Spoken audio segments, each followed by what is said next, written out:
پاس بات حدیث راز کے طور پر رکھی. بھئی وہ راز کیا تھا؟ قرآن نے تو ذکر نہیں کیا. کون سی وہ بیوی تھی؟ قرآن نے اس کا ذکر بھی نہیں کیا. اس نے وہ راز آگے دوسری کس بیوی کو بتا دیا؟ راز کیوں فاش کر دیا؟ نہ یہ وجہ بیان کی، نہ اس بیوی کا ذکر آیا جس کو آگے اس نے بتا دیا. پھر یہ معاملہ سارے کا سارا قرآن کہتا ہے وَأَظْهَرَهُ اللَّهُ عَلَيْهِ، یہ ساری بات اللہ نے اپنے نبی پر ظاہر کر دی. اللہ جو بات اپنے نبی پر ظاہر کرتا ہے، جو خبر اللہ اپنے پیغمبر کو دیتا ہے، اسے ہی تو وحی کہتے ہیں. اب وہ وحی کدھر ہے؟ پورے قرآن کا مطالعہ کر لیں کہ اللہ نے اپنے نبی پر کیا بات ظاہر کی، کیا راز تھا جو بیوی نے فاش کر دیا، اللہ نے اپنے نبی پر ظاہر کر دیا. تو وہ وہی ہے کہاں؟ الحمد سے لے کر والناس تک پورے 30 پاروں کے اندر اس وحی کا کہیں تذکرہ نہیں ہے. قرآن بتا رہا اللہ نے وحی کی ہے. جب بیوی سے کچھ معاملہ ظاہر کیا تو بیوی نے پوچھا آپ کو یہ خبر کس نے دی؟ تو پھر آپ نے آگے مزید بتایا نبانی العلیم الخبیر، مجھے اللہ علم والے نے، خبر والے نے یہ بات بتائی ہے. بھئی اللہ علیم و خبیر، جو نبی کو بات بتاتا ہے وہ وہی ہے. اب اللہ نے خبر دی ہے، وہ خبر کہاں ہے؟ پورا قرآن چھان ماریے، آپ کو کہیں سے وہ خبر نہیں ملے گی جس سے معلوم ہوتا ہے کہ قرآن پاک کے سوا بھی کوئی وحی ہے جو اللہ نے اپنے نبی پر کی ہے. اور وہ وحی ہم کہتے ہیں حدیث اور سنت کی صورت میں محفوظ ہے.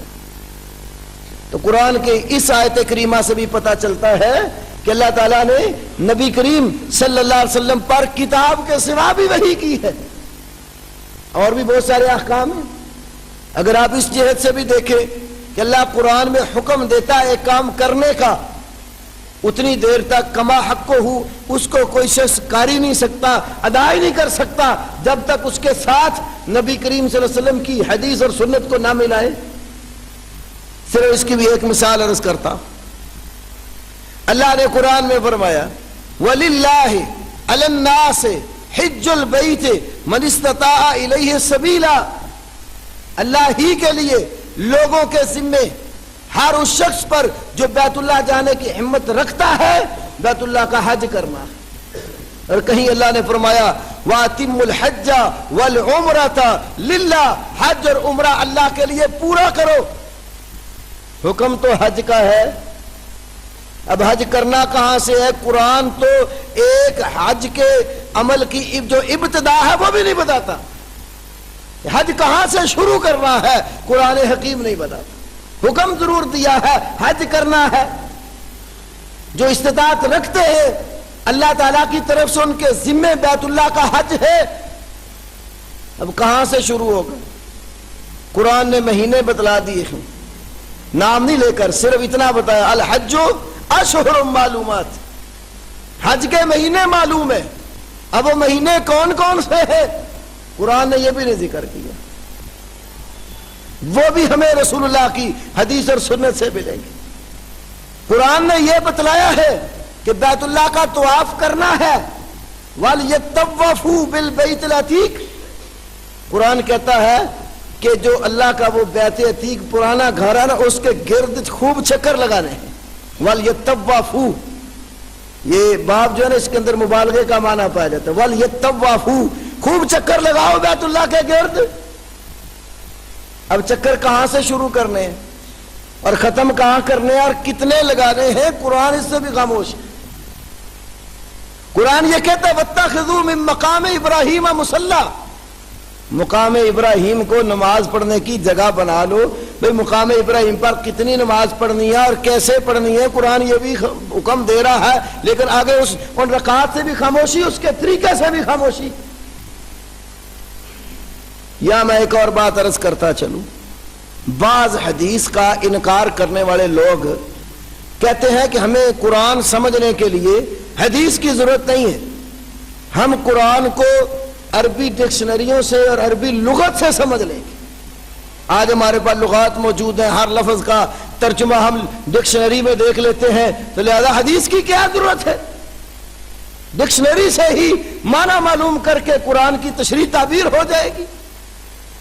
اور بعض وہ ہیں جن کا حدیث پر تو ایمان نہیں ہے، لیکن قرآن کا ترجمہ کرنے کے لیے، اس کی مراد واضح کرنے کے لیے وہ کہتے ہیں زمانہ جاہلیت کے جو شعراء تھے ان کا جو شعری مجموعہ ہے اس کے ذریعے ہم قرآن کے معنی کا تعین کر لیں. بھئی تمہارے پاس یہ دلیل کیا ہے اس بات کی کہ زمانہ جاہلیت کے جو شعراء تھے انہوں نے یہ کلام کہا؟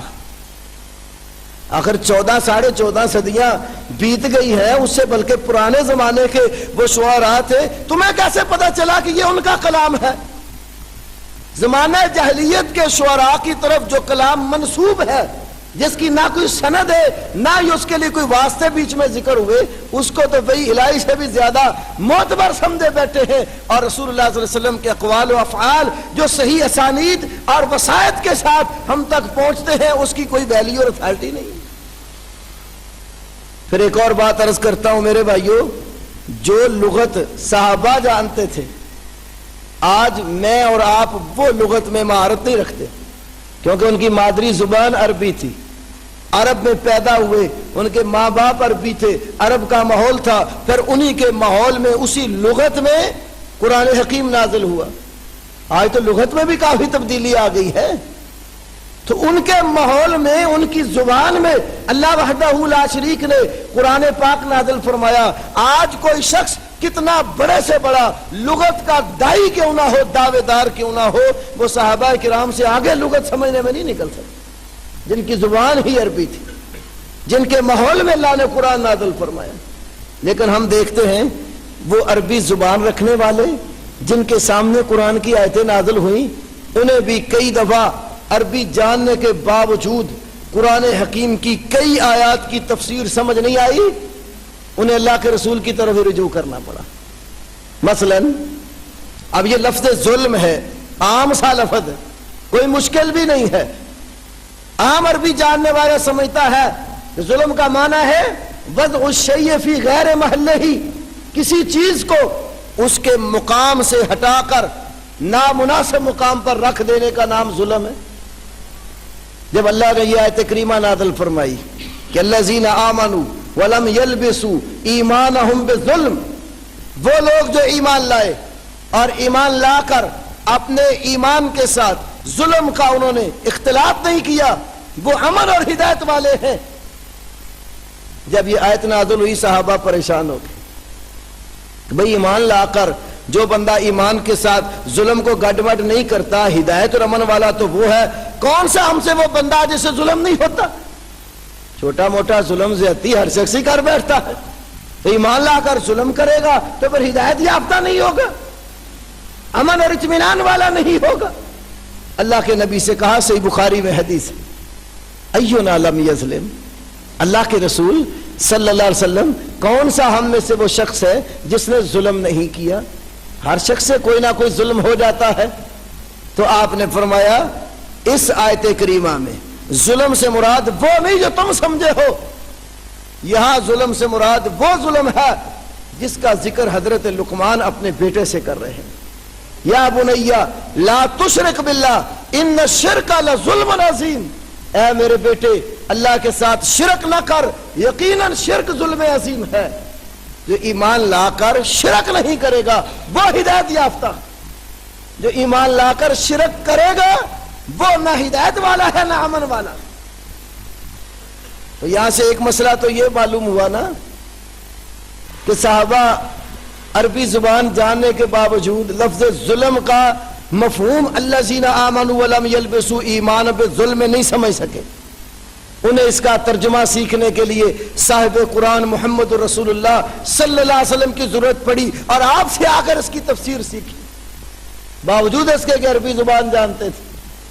دوسرا مسئلہ یہ بھی معلوم ہوا کہ بعض لوگ کلمہ پڑھ کر ایمان لا کر بھی شرک کر سکتے ہیں اور اس کے باوجود مشرک ہوتے ہیں، کیونکہ اللہ تعالیٰ نے رسول اللہ صلی اللہ علیہ وسلم کے ذریعے یہ بات سمجھا دی کہ ایمان لا کر یہ شرک والا ظلم نہیں کریں گے تو پھر ہدایت یافتہ ہوں گے. معلوم ہوتا ہے بعض لوگ ایمان لانے کے باوجود بھی شرک والا ظلم کر بیٹھتے ہیں، اور ایمان لا کر کلمہ پڑھ کر شرک والا ظلم کریں گے تو پھر وہ امن و ہدایت والے نہیں ہوں گے. اسی طرح ایک اور مثال عرض کرتا ہوں۔ اللہ تعالیٰ نے قرآن حکیم میں سورۃ